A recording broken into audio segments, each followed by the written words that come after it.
வணக்கம். நமக்கு எண்கணி ஞானத்தையும், வேத ஜோதிட ஞானத்தையும், ஆன்மீக ஞானத்தை வழங்கிய அனைத்து குருமார்களுக்கும் நன்றி. என்ற அதே வேளையில் இது ஒரு ஜோதிட விளக்க வீடியோ விருப்பம் உள்ளவர்கள் தொடர்ந்து பார்க்கலாம். அண்ட் ஒரு கேள்வி. Hi Anna. What means Rahu was coming reverse not okay. Actually இது என்ன கேட்குறீங்கன்னா, ராகு வந்து ரிவர்ஸில் வராரு. அவர் வந்து ஒரு கிரகம் இல்லை அப்படின்னு சொல்கிறீங்க. ஆக்சுவலி ராகு வந்து ரிவர்ஸ்லலாம் வரலங்க. ராகு வந்து பூமியோட சந்திரனோட நிழல். அவங்க வந்து ஷேடோ பிளானட். இந்த ஷேடோ பிளானட் என்ன பண்ணோம் அப்படின்னா, அந்த அந்த ஷேடோ அங்கேயே தான் இருக்கும். இந்த சோலார் சிஸ்டம் வந்து மூவ் பண்ணுறதுனால நம்மளுடைய பார்வைக்கு அவங்க பின்னாடி போகிற மாதிரி இருக்கும். ஒரு எக்ஸாம்பிள் எப்படின்னா, ஒரு ஹைவேல நீங்கள் போகிறீங்க, சைட்டில் வந்து அந்த லைட் இருக்கும்ல, ஒரு ஸ்ட்ரீட் லைட் மாதிரி ஒன்று இருக்கும்ல, அந்த லைட்டு பின்னாடி போகும் நம்ம ஃபாஸ்ட்டாக முன்னுக்கு போகும்போது. ஆனால் ஆக்சுவலி பார்க்குறப்ப அந்த லைட் ஒன்று ரிவர்ஸில் போகிறதுல நம்மளோட மூவ்னால அது பின்னாடி போகிற மாதிரி ஒரு பிம்பம் தெரியும்ல.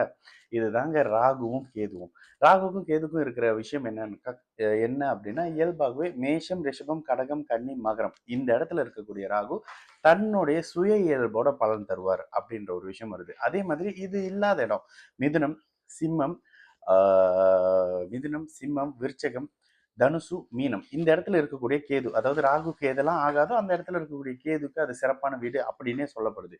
இந்த அமைப்புகள் இருக்கக்கூடிய ராகு கேது, ராகு கேதுவை அடிக்கடி பேசியிருக்கோம். அவங்க எப்பொழுதுமே தான் இருக்கும் வீட்டின் அதிபதியை போல, தான் பார்க்கப்படும் கிரகத்தின் அமைப்பை போல செயல்படக்கூடிய ரொம்ப சிம்பிளான ஒரு விஷயம். ரொம்ப சிறப்பு எதுங்க, குருவின் வீட்டுல சுக்கிரனோட தொடர்பு, சுக்கிரனின் வீட்டுல குருவின் தொடர்பு, பௌர்ணமி சந்திரனோட வீட்டுல குரு சுக்கிரன் தொடர்பு அப்படின்னு சொல்லி இருக்கக்கூடிய ராகுவும் கேதுவும் ஒருத்தர் வாழ்க்கையில மிகப்பெரிய உயரத்துக்கு அவருடைய லக்னத்துக்கும் லக்னாதிபதிக்கும் ஏற்ற மாதிரி கொண்டுட்டு போவாரு. ராசிக்கும் ராசிநாதனுக்கும் ஏற்ற மாதிரி அப்படின்னு இல்லை. அதனாலேயே லக்னம் மிகவும் பிரதானம்ங்க. லக்னம் அதிக நாள் ரொம்ப சுப அமைப்புல இருக்கு, லக்னாதிபதி சூப்பரா இருக்காரு. ஒருத்தர் கோடிகள்ல சம்பாதிச்சது எப்போ அப்படின்னு பாத்தீங்கன்னா, தன்னுடைய ராகு தசையில தான். ஏன்னா ராகு கிட்டத்தட்ட 18 வருஷத்துல தசை நடத்துவார். இந்த 18 வருஷ ராகு தசையில சகலமும் அவங்களுக்கு கொண்டுட்டு வந்து கொடுக்கப்பட்டிருக்கும். ராகு எதையும் பெருசுப்படுத்துறவரு, பிரம்மாண்டப்படுத்துறவரு. அதே மாதிரி எப்படி குரு சுக்கிர தொடர்புல இருக்கக்கூடிய ராகு உங்களை மிகப்பெரிய அளவுக்கு செல்வந்தரா செட்டில்மெண்ட் பண்ணுவாரோ, அதே மாதிரி சனியோட வீட்டுல செவ்வாயோட பார்வை, செவ்வாயோட வீட்டுல சனியோட பார்வை, சனி செவ்வாய் 2 பேரோட சேர்ந்து இருக்கக்கூடிய ராகு அப்படியே அந்த பாவகத்தை நசிச்சு பலன் செய்வாருங்க. இருள் கிரகங்கள் தொடர்பு வந்துருச்சு, செவ்வாய் சனி ராகு ஒரு இடத்துல இருக்காங்கன்னா அந்த பாவகம் அழிஞ்சு போகுது அப்படின்னு வந்துருங்க. ஒருத்தருடைய லக்னத்துல இருக்கு, அவரு தான் ஆட்டிசம் குழந்தையா இருப்பாரு, தன்னால் சுயமாக செயல்பட முடியாத தன்மையில இருப்பாரு.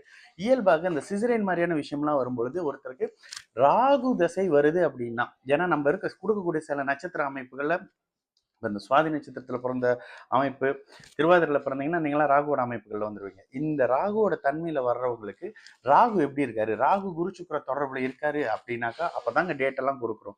அப்படி ராகு குரு சுக்கிர தொடர்புல இல்லை அப்படின்னாக்கா டேட்டு கொடுக்க முடியாது. நல்ல அமைப்புகள்ல இல்லைன்னே சொல்லியே சில பேர்லாம் ரீஃபண்ட் பண்றோம். ஏன்னா அந்த பிறக்கக்கூடிய அமைப்பு நம்ம கையில இல்லைங்க. அதுல எந்த டைமிங் கொஞ்சம் சிறப்பு. ஏன்னா ராகு ஒரு மாதிரி பாபத்துவக்கு சமீபத்துல வந்தது. ஒரு ஒரு இந்த ஜனவரியிலேருந்து ஒரு ஒரு மேக்குள்ள வந்த சில விஷயங்கள் பார்த்தீங்கன்னா, ராகு வந்து கடுமையான பாபத்துவ அமைப்புகள்ல இருந்தார். இந்த தன்மையில இருக்கும்பொழுது ராகு திசை ஒருவருக்கு வந்தால் அல்லது பிறந்த குழந்தைக்கு ராகு திசை வந்தால் பாபத்துவ அமைப்புல அந்த குழந்தை செயல்பட முடியாத சில குழந்தை அப்படி இப்படின்ற மாதிரி வந்துடும். இதனால ராகுன்றவங்க பேட் பிளானட்ல யாரோட தொடர்புல வராங்க, முதல்ல சனியோட தொடர்பு குருவின் பார்வையிலன்னா முதல்ல கெடுதல் நடக்கும். 18 வருஷத்துல முதல் பாதியில கெடுதலும் பிற்பகுதியில நன்மையும் நடக்கும். முழுக்க முழுக்க கெட்டு போன இடத்துல இருக்காங்க, முழுக்க முழுக்க ஒரு மாதிரியான இடத்துல இருக்காங்கன்னா முழுக்க முழுக்க கெடுதல் இருக்கும். உபஜயஸ்தானம்னு சொல்லப்படக்கூடிய 11 3 மாதிரியான இடத்துல இருக்காங்கன்னும் பொழுது இது நல்ல பலன் தருங்க. எதிரிகளை கண்ட்ரோல் பண்றது, முயற்சிகளை பழிக்க வைக்கிறதுன்னு சொல்லிட்டு ராகு வெறுமனே சும்மா அவர் வந்து ரிவர்ஸ்ல போறாரு அதனால அவர் கெட்டது செஞ்சிருவாரு அப்படின்னு யாராவது சொன்னா தயவு செய்து நம்பாதீங்க. ராகு வெறும் ஒரு வார்த்தையில யாராவது வச்சு சொல்லும் பொழுது அந்த மாதிரி பலனே வராது.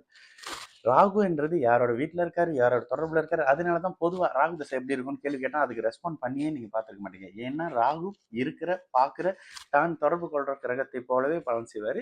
ஒரு வார்த்தையில் ராகு இப்படி கேது அப்படின்லாம் பலன் சொல்லிட முடியாதுங்க. சரிங்களா? நல்லது நடக்கும், எல்லோரும் நல்லா இருப்போம். வணக்கம்.